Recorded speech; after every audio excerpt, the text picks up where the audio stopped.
what I'd first like to do is allow our Mayor Kriseman to say hello. Thank you.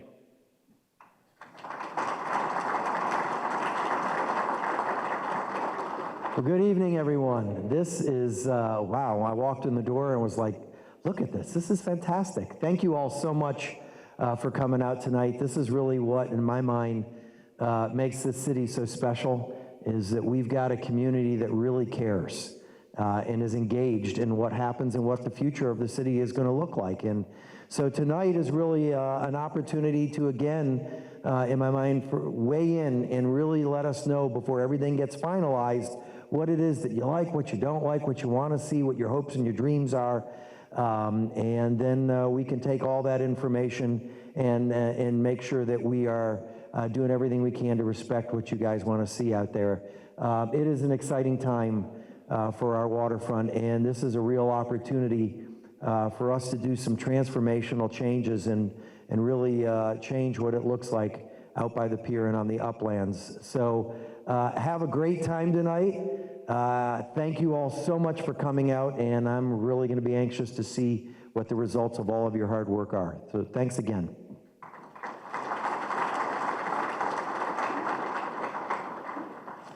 Thank you, Mayor. And the mayor is too humble to say it, but he is really the reason why we are here today. It was via an arrangement that we worked through in a very detailed fashion with the county. Once the pier got underway, we took a close look at the TIF district as we were working through the South Side CRA, and the mayor was able to achieve about a $20 million advance on the work we're doing, and it literally is why we're here right now. So we have always, from a city development and design perspective, have always looked at it as one project, didn't have the resources to finish the approach.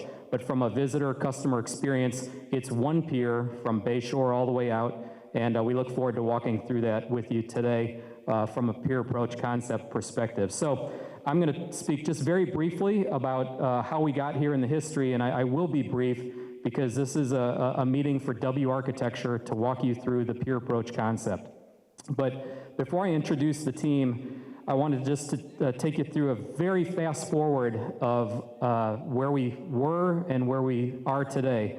We started with pier visioning 10 years ago, which led to the Pier Advisory Task Force, a 14-month project under 2 mayors ago, or 3 mayors ago. And so this has been a long process, and I feel your pain. I appreciate the patience with which this community has been able to help us get to where we are today.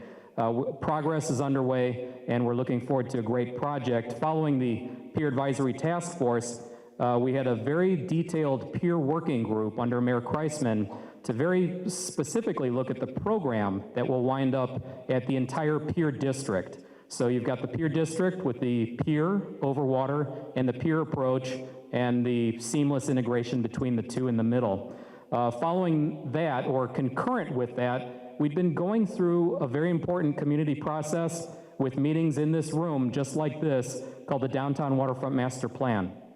We arrived and approved at that Downtown Waterfront Master Plan last summer, and there are 7 different zones of that plan. This is one of them, and a critical element of it that had very detailed input from the community as to ideas for the entire pier district, even though the pier project was already underway.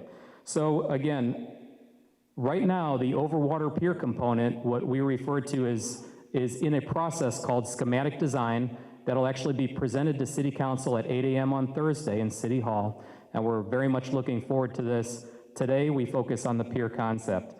There's many things with the Pier Approach that we ask you to consider, and all of this information is online, but I think the program is a critical element. There will be combinations of open space, more intimate spaces, but at the end of the day, it's the program, what we call the program, what you call the experience. It's really, what do you want to do when you get out there? So think in terms of that as you walk through your process tonight. Again, another goal is simply a seamless integration between the overwater component and the upland component, and maybe as much as that is a seamless integration back into the city. We've heard through many years challenges with getting to the end of the pier, and frankly, St. Pete has grown up a lot in the last 10 years during this pier process. So there's a lot of choices that visitors, tourists, locals have, and we want to make sure that this is a differentiated experience for everybody. So again, the timeline overall on the overall project is we'll go through this conceptual design process over the next 5 months or so, arrive at a deliverable this summer. The pier schematic over water component will go through construction drawings this year. During that same time, we're seeking a permit and look to be under construction on the project next spring. Long way around to the end game is we're looking for an opening at the end of 2018 for both projects together. So with that, I would like to introduce a couple of members of the W Architecture team and then bring up the woman who will be walking you through the concept. First, Wanamaker Jensen is our local homegrown architect who is a partner with W Architecture, led by Jason Jensen, right over here, and Harold Samarita, pardon me for butchering your name again. And again, we are thrilled to have, again, a local presence work with W Architecture. Within W Architecture, Kate Sella is again, an integral part, and you will see Kate, Jason, and our city architect, Raul Quintana, who you know well, who's been instrumental in this process, and Harold and myself facilitating, answering questions at tables with you. So without further ado, I'd like to bring up our presenter and the leader of the W Architecture team, Barbara Wilkes. Okay. So this is a quick overlay of the pier, the formerly known as Pier Park on the master plan. You know, they were done at different times. They really weren't ever worked together. So that's our main goal, as Chris has already explained. This is the area that we are, that we are working with you on. This is our project limit. So we are not working on what's out at the pier and are not really going to talk about that tonight. This is what it looks like. So we're talking about 2nd Avenue, Bayshore Drive.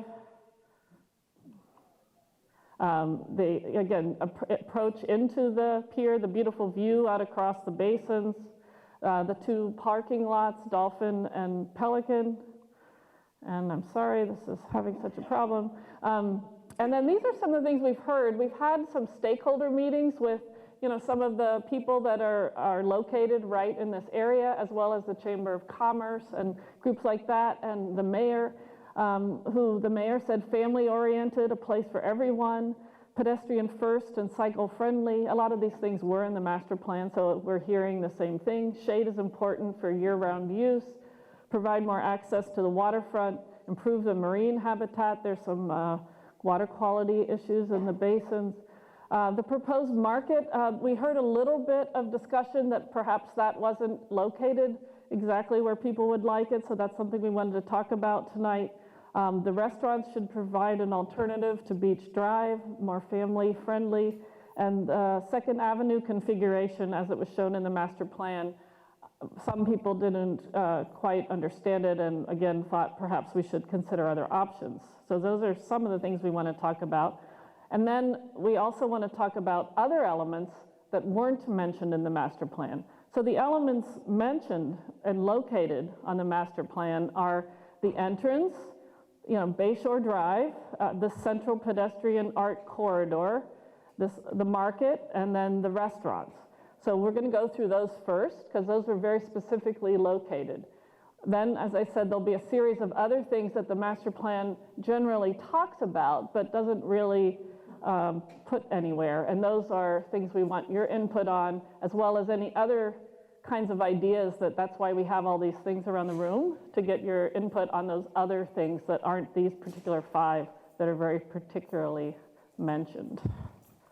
Okay, so the first one is the entry plaza. Here you see how it was shown in the master plan. Basically, the road was divided with a larger space in the middle, and the cars went around that. There was envisioned that there'd be an anchor art piece and a fountain. The problem with this is it sort of took a little property out of the museum museum property. And we also have to deal with a tram, not just traffic. There's going to be a tram that goes out from here out to the end of the pier and back, so that there'll always be a way to get out there because no cars are out at the end of the pier. So and again, this is our first stab at this. This doesn't mean this is cast in stone, but we're looking at, first of all, because the fountain, there's a big fountain in the pier project, so we're thinking maybe we don't need one at this point, at this location. And then we're also thinking that we'll bring a traffic circle back at the Bayshore intersection, and let there be a place for a bus drop-off, the tram drop-off, and cars circulating. Everything can move pretty easily in this layout with really wide sidewalks. Let me show you some pictures. And the the paving pattern going right across the street. So here again, Bayshore Drive, we see what was in the master plan. So I do this, right?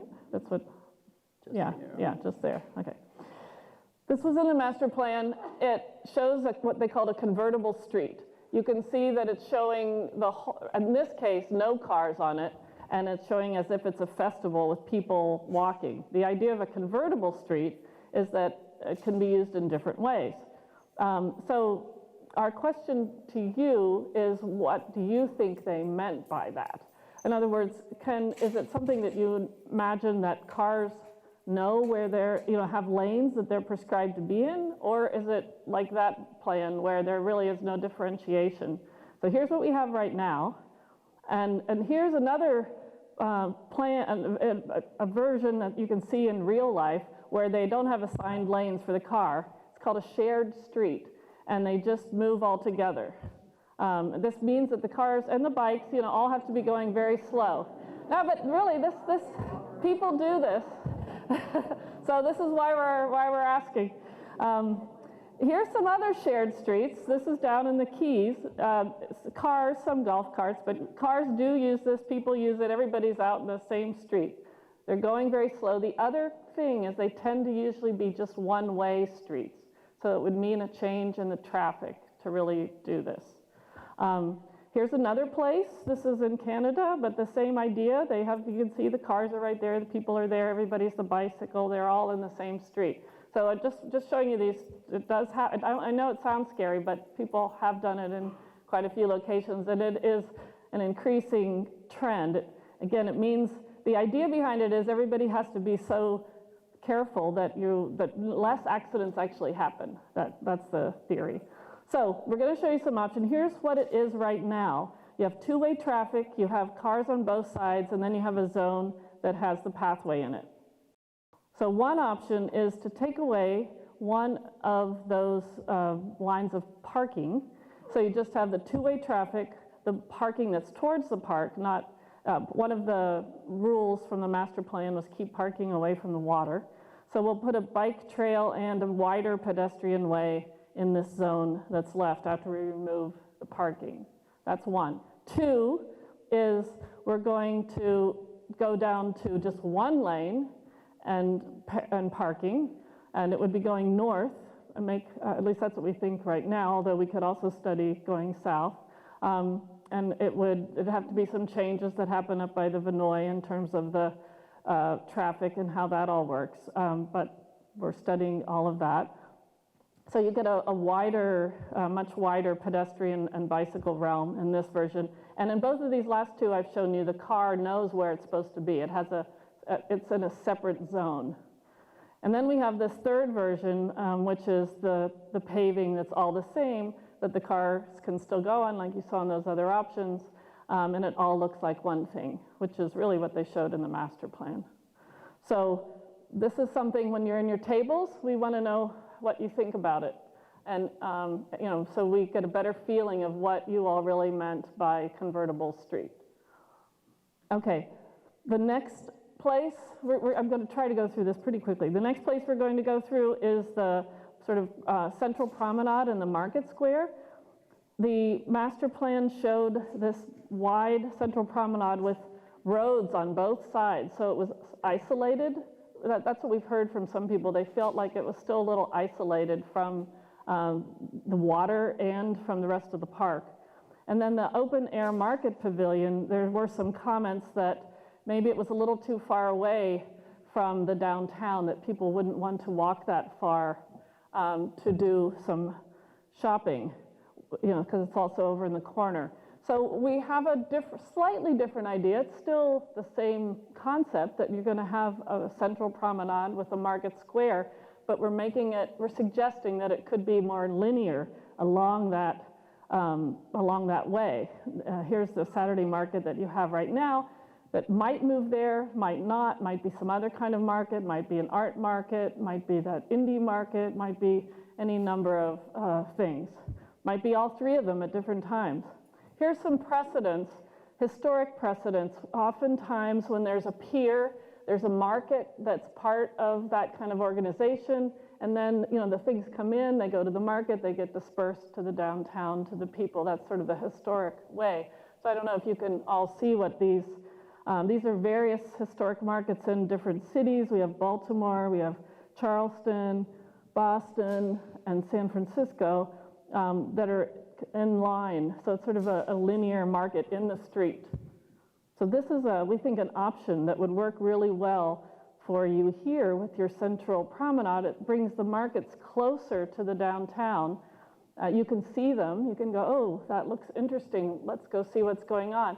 If there's not a market, it could also act just as a nice shady place to stroll through, provide shade so that you're not walking down that long pedestrian way without any shade. Again, here's some ideas where markets spill out into the street. Here's some kinds of structures. It could be anything, from this kind of very light pergola kind of structure to an open, more modern structure, to sort of even just fabric structures.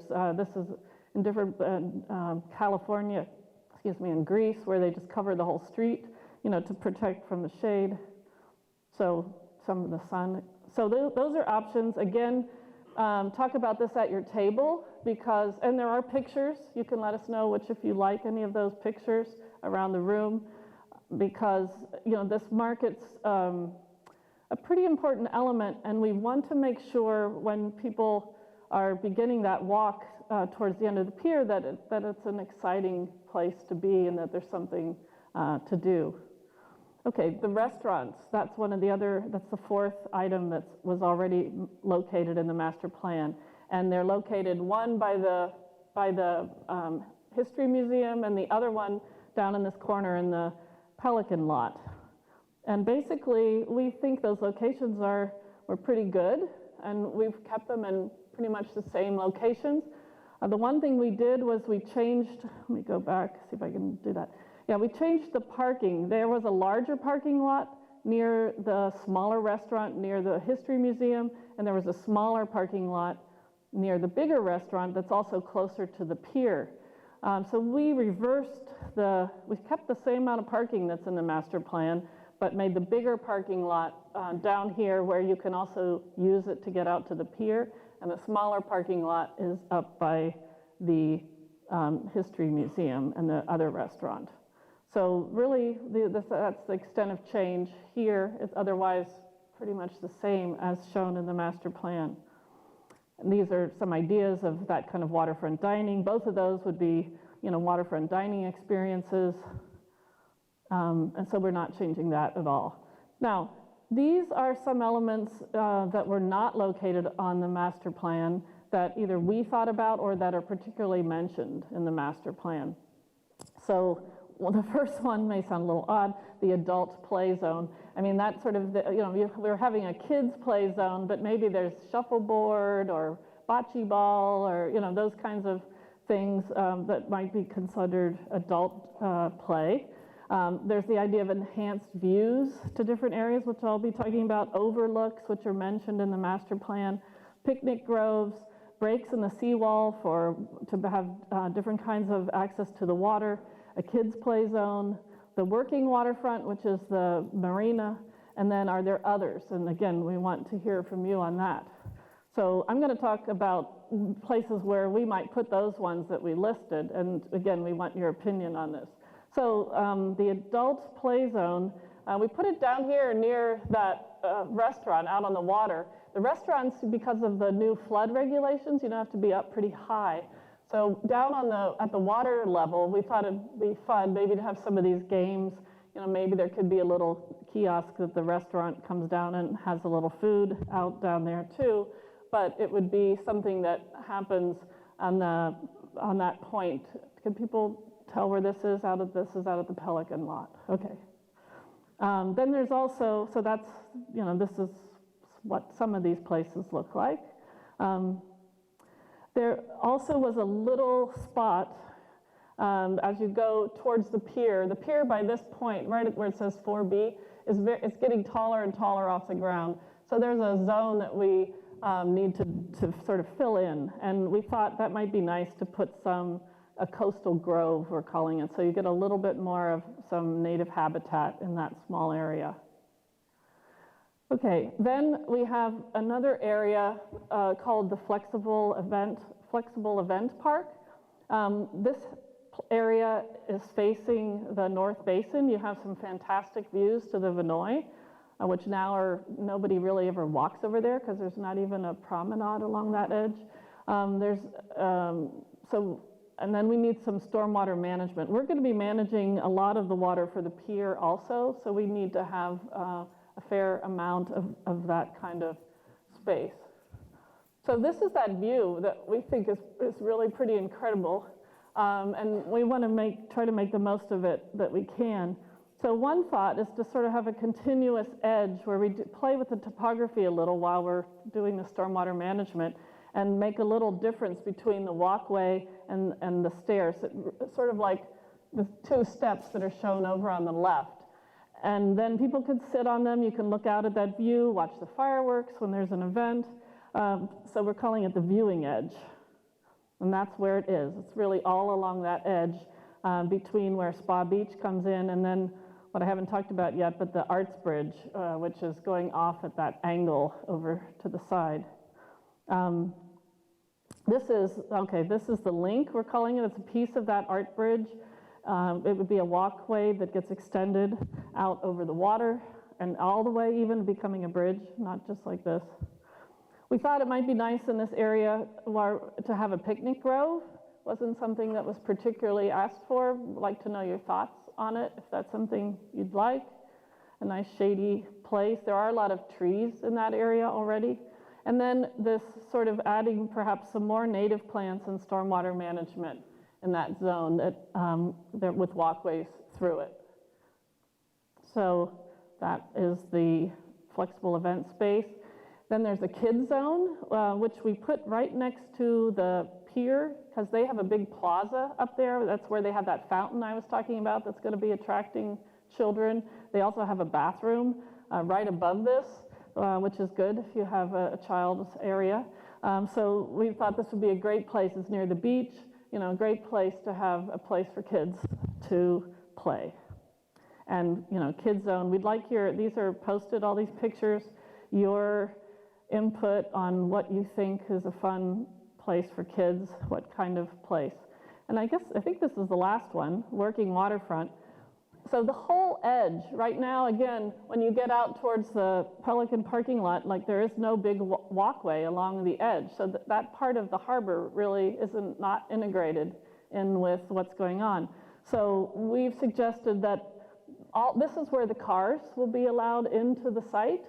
They'll come in, they'll service the marina, they'll be next to the market that I talked about earlier, so that you can service the market, then you'll go around the edge, and then you'll come to, I don't know if you can see the sort of circle, and that's where the cars will stop. They can go into the parking lot, you can drop people off there at the plaza, and then the walkway continues all the way around to the restaurant and the adult play zone and makes a loop. There's a ramp that then goes on up to the pier.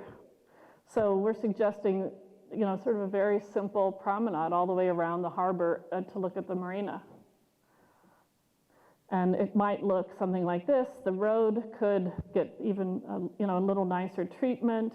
You could have a clear pedestrian zone with some seating, and then the boats off to the side. So, in summary, we have these concept zones that are across the axis out to the pier, and those are the 7 concept zones that I walked you through: the entry plaza, the convertible street, the central pedestrian corridor, the restaurants, the flexible event park, the kids' play zone, and the working waterfront. Here is what the diagram ends up looking like all together. And you might have noticed there's some diagonals that we added, which conveniently connect the sort of edge of the marina all the way up through the bridge. They work with the diagonals that the formerly known as Pier Park has brought into the project. And they also allow loops of circulation. People can walk and meander. It's not all just about getting out to the end of the pier anymore. You can loop different areas and explore them. And I'll go through that a little bit, all the circulation right now in a little bit more detail. So this is the circulation, which is about how do you get to the pier. There are buses, there are bike trails, there's your car, so there's all the parking lots with the big P's on them. And then once you get to the pier, you can take the tram, which is the yellow, all the way out to the end. Or you can drive your car halfway to the parking and get out and take the tram from there and or walk. So I know I'm going over these a little quickly, but you can talk about them more in your groups if you want. There's another suggestion, we're not the first ones to talk about it, that in some ways it's faster to connect than walk around the edge. It's faster to connect with a boat, and also boats are fun ways to travel. So the idea of connecting some of these parking areas in different parks with a water taxi is something that we're encouraging the city to explore. Smaller boats that would go out and take people around and get you to, especially during festivals, you could get to more remote parking areas very quickly that way. This is a diagram that really just shows the distance. So this is showing the distance of Beach Drive up from the Vinoy down to the Yacht Club is the same distance, plotted on the pier. It doesn't quite get you all the way out, but it gets you to that point. So when you think about walking, along Beach Drive, which is a fairly pleasant experience, that same distance, which now isn't very pleasant, so it makes it seem longer, goes out, almost, say like 3/4 of the way. So this is a way of saying if we can make it a more interesting experience, hopefully it won't seem as long. This is the tram circulation. The idea is to make it an experience also, not just a straight line that keeps going back and forth. So if you wanted to ride the tram, in other words, you could see some different things. It wouldn't just be a boring back and forth. But there'll be 3 stops going out and 3 stops going back. I mean, that counts the end and 1 in the middle, basically. Emergency vehicle, this is to show that we don't have any problems with that should those needs arise. Those same pathways can be used for that. This is the vehicular circulation, which anybody in a car can take. This is coming into the site. You would go around that new roundabout and then come either to one of the 2 parking lots, or you drop somebody off at that place where the circle is outlined and then go on if that's what you had in mind.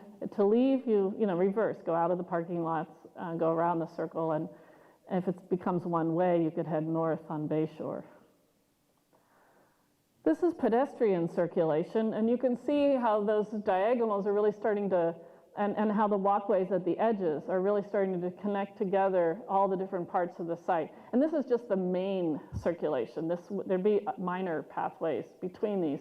But the idea is you can make lots of loops. You could go straight and then turn to the right or the left. There's lots of ways you can go, so you really get a full park experience. Again, not just about going out to the end anymore. And in fact, a lot of people might come, from the north across that bridge now, so that would also become an entry to the park. So this is the full concept. Again, I know I've gone over it a little quickly, but on the other hand, you all are probably pretty familiar since you've been through a lot of the master planning.